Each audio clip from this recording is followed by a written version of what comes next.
Enlarge, the 2019 Acura RDX SH-AWD Advance. Like anything else, an automobile can evoke mixed feelings. This is especially true for the 2019 Acura RDX, which marks the third generation of Acura's midsize SUV. The luxury automaker offers a pair of SUVs, and the RDX is the first to get a makeover.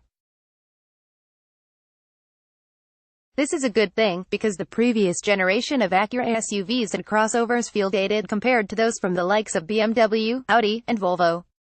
With the RDX, Acura has largely succeeded in making a stylish vehicle that is genuinely fun to drive. At the same time, it has the feeling of a new, first-generation Apple product with unexpected bugs hitting at strange times. Driving the current generation of Acuras, Infiniti, and Lexus's Acura, Infiniti, and Lexi, has largely left me feeling cold. By and large, they are fine SUVs, but for a few $1,000s more, European car makers offer a better all-around experience, especially with the infotainment and driver assist features. The Acura RDX really has the potential to change that. It's the first vehicle from one of the Japanese-owned luxury car makers that I felt could hold its own against a BMW X3, Volvo XC60, Alfa Romeo Stelvio, or Audi Q5, at least until the bugs started popping up. The RDX is the smaller of Acura's two SUVs, and this year's refresh sees a number of substantive changes from the second-generation model. Gone is the 3.5-liter V6, replaced by the de rigueur 2.0L, direct-injected, inline-4 twin-turbo engine common to compact crossovers. In the case of the RDX, it translates to 272 horsepower, 200 kilowatts, at 6,500 revolutions per minute, trailing only the Stelvio from the previous paragraph, and 280 pounds-feet, 380 newton-meters, of torque at anywhere from 1,600 revolutions per minute to 4,500 revolutions per minute. Acura accomplishes this in part with a mono-scroll IHI turbocharger with a small diameter and low inertia turbine, which enables the turbo to build boost at lower RPMs. For the driver, that translates into quick throttle response at most speeds. Gone is the 6-speed automatic transmission, replaced with a lightweight, compact 10-speed transmission. Shifting through the gears is quicker with the new setup, which is able to downshift by up to 4 gears at a time for greater responsiveness. If you want to wrest control from the automatic transmission, there are a pair of paddle shifters in the usual spot behind the steering wheel. The RDX comes in both front-wheel drive and all-wheel drive options. We tested the SH-AWD Advance, with a sticker price of $47,500. The base model starts at $37,400 for FWD and $39,400 for AWD. The SH-AWD Advance, that's SH for super handling, includes an adaptive damper system and 19-inch alloy wheels. If you like 20-inchers, go with the A-spec. The Advance package also includes a smartly done heads-up display, 16-way adjustable front sport seats, a leather-wrapped heated steering wheel, and really well-done olive ash burl wood trim. Meet the touchpad. There's ample room in the back seat. The center console of the RDX, with the touchpad at the bottom. The touchpad, shift buttons, and drive selector dial. Feedback for some seat adjustments is visual as well as tactile. Not pictured, my finger touching the upper right part of the touchpad. It takes some getting used to but works reasonably well. This is where the real fun happens. The right third of the display can show map, media, or clock. Thank $deity for heated steering wheels in the winter. Turn the camera on with this button. When I reviewed the MDX last year, I was critical of its two-screen infotainment system and a gimmicky button shift setup. Acura has remedied both, the former by dropping in an all-new infotainment system and the latter by redesigning the center console so that the shift buttons make aesthetic and ergonomic sense. Let's look first at the infotainment system, which we are sure will eventually make its way into all-new Acuras and Hondas. The previous generation dual-screen infotainment system was controlled by a combination of direct touch buttons and a dial. That's all gone in the RDX, replaced by a single HD 10.2-inch display controlled by a touchpad. I actually shuddered when reading about the touchpad. My previous experience with a touchpad infotainment interface was in the Lexus NX 300h, which uses haptic feedback to let you know when you've overshot your target on the display. It was horrible and deserves to be banished to whatever motoring purgatory is reserved for track nuts and in-dash record players. Acura has smartly taken a different approach. The idea is to replicate the touchscreen experience without actually touching the screen, so each area of the trackpad is mapped to specific points on the display. In other words, there's a one-to-one relationship between the screen and the pad. If you like, you can swipe across the trackpad to highlight the desired UI element. The better choice is to touch the pad at the approximate position of the display. Say if you want to change radio stations to the first preset, just depress the lower left corner of the touchpad. To scroll up and down, depress the appropriate corners of the touchpad. The right one-third of the display can either show media information, a clock, or GPS. You can scroll through those options via a small secondary touchpad immediately to the right of the main pad. Pressing down on it will swap the info on the right one-third of the display with whatever is in the main part of the display. The UI looks sharp, and Acura's system is well thought out, although it is not as good as what's on offer from Audi and Volvo. Unfortunately, it is also very buggy. In my test car, I ran into persistent issues with it throughout my time with the Acura. The most common problem was the radio not working after starting the car up. Instead of underground garage on Sirius XM, I was treated to an error message that said, radio unavailable, or, check tuner. This happened on 7 or 8 separate occasions. Sometimes changing to FM or AM would solve the problem. Other times it would sort itself out after a couple of minutes.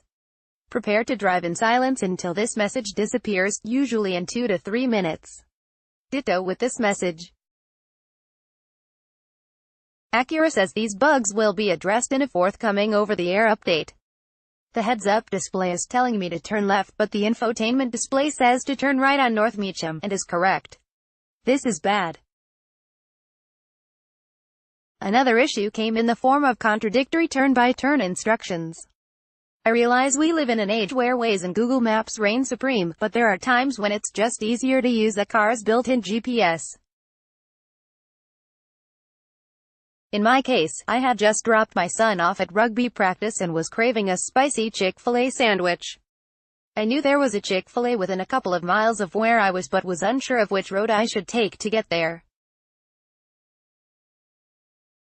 Using the voice activation, I said, "Navigate to Chick-fil-A in Schaumburg." The car thought about my request for about 10 seconds and then the directions popped onto the infotainment system, and the heads-up display my RDX was equipped with. Unfortunately, after the first turn, the HUD and the infotainment system diverged and showed different instructions. To compound the issue, the voice commands would say, "Turn left at the next light." When the next light was an entrance into a shopping center parking lot, I actually needed to turn at the third light. According to Matt Slauster, manager of public relations for Acura, the radio and GPS woes are both known issues with the RDX. Since the vehicle hit dealerships last year, Acura has already pushed out 2 over-the-air updates to fix other issues and improve functionality, and the automaker is planning a third update. Slauster told me there was just a small number of RDX models affected by this particular bug. Another OTA update will bring Android Auto functionality to the RDX. Apple CarPlay is already supported and works nicely with the trackpad. Creature comforts. Acura's redesign of the RDX interior was well thought out. The center console now flows up from the center storage compartment to the dashboard. Immediately north of and above the cup holders is the touchpad. Above and beyond that is a row of gear shift buttons that make perfect sense in this context. There's a drive select dial immediately above the shift buttons for moving between snow, comfort, sport, and sport settings. Climate controls are perched above the dial. Underneath the touchpad and shift buttons is a storage area perfect for a purse or handbag, along with a pair of USB ports. As I mentioned above, the SH-AWD Advance trim package includes 16-way adjustable power seats in front, including lumbar and thigh support. The usual buttons control seat height, distance from the pedals, and tilt. To adjust everything else, there's a dedicated button that allows you to make other adjustments with visual feedback on the infotainment display. The instrument cluster contains an analog tach and speedo, with a small HD display in between. Controls on the left of the steering wheel are for the radio and infotainment system. You can tweak the small display via controls on the right side of the steering wheel. Acura uses a combination dial and rocker. Move the dial up and down for volume and rock it left and right to change radio stations. Stitched leather chrome accents, and the aforementioned wood trim give the cabin a pleasing, sporty, upscale look. Backseat passengers, even adults, ride in comfort, with their own set of climate controls, heated seats, and USB charging ports. The RDX will also do a fine job hauling all of your stuff, with 30 cubic feet 850 L of cargo space in the rear. Drop the second row down and you have nearly 80 cubic feet 2,265 L of cargo space. That includes a hidden compartment under the floor of the cargo area to hide whatever it is you may not want your kids, the cops, to easily find. Assuming they don't read ARs, since you've just given the game away. Fun on the road. The RDX has an aggressive look. The grille pattern directs your eyes toward the badge. The RDX comes with 18, 19, or 20-inch wheels, depending on trim level. These are the 19-inchers. With the folks behind you will see 30 feet 3 of cargo room back here, plus a secret compartment underneath. The RDX is ready to roll. The RDX looks sporty enough, with wide LED headlights giving an impression of flow towards the rear of the vehicle. The pentagonal grille draws the eyes towards the familiar Acura logo in the center, and the chrome accents are tastefully done. The impression is one of a well-crafted, sporty crossover, an impression that held true behind the wheel. Behind the wheel, what you'll notice first is the acceleration. The 10-speed transmission moves swiftly through the gears, and the drive-by-wire throttle system makes the RDX responsive to the lightest pressure on the gas pedal. In sport mode, it gets even better. Steering and throttle response are tighter and it feels every bit as quick as any other sporty, luxury crossover. Handling is also excellent. As mentioned earlier, the SH in SH-AWD stands for super handling, and it's great on winding roads. SH-AWD can send 100% of the torque to either side of the car, giving the crossover the ability to corner much more aggressively than would otherwise be possible. In cruddy winter driving conditions, the torque can be sent to the front or rear of the vehicle as needed. The RDX also makes all of the right sounds, although it's not all natural. Like BMW, Acura sends a bit of happy engine noise through the speakers. Steering is very smooth, almost to the point of feeling synthetic. My only complaint was an excess amount of pedal travel when braking. Acura has included the full suite of advanced driver assistance systems (ADAS) in the RDX. Driver assist features are activated by the main button on the steering wheel. The HUD and instrument cluster display show the status of the lane keep assist and adaptive cruise control, with an outlined icon of a car filling in when the adaptive cruise control locks onto the car in front of you. Adaptive cruise works well in stop-and-go traffic, although sometimes it took a couple taps of the gas pedal to get the car moving if it came to complete stop in traffic. Lane Keep Assist does an adequate job of correction if you start to drift into another lane, provided the RDX can discern the lane markings. In my experience, the RDX struggled more at night, and with faded lane markings than did other cars in its class. I would describe Acura's safety approach as overly cautious. In just over a week with the car, I got more brake warnings flashing on the HUD display than the last 5 cars I'd driven combined. I also got obstacle alerts every time I pulled out of the alley because the curb is apparently a few inches too high. Again, that is something I didn't experience in other cars I've reviewed. I tried dialing back the safety features as much as possible without turning them off, but I still found them to be overly intrusive. In addition to the usual backup camera, the RDX has a 360 degrees camera view. You can turn the camera on with a button at the end of the windshield wiper lever and use the touchpad to cycle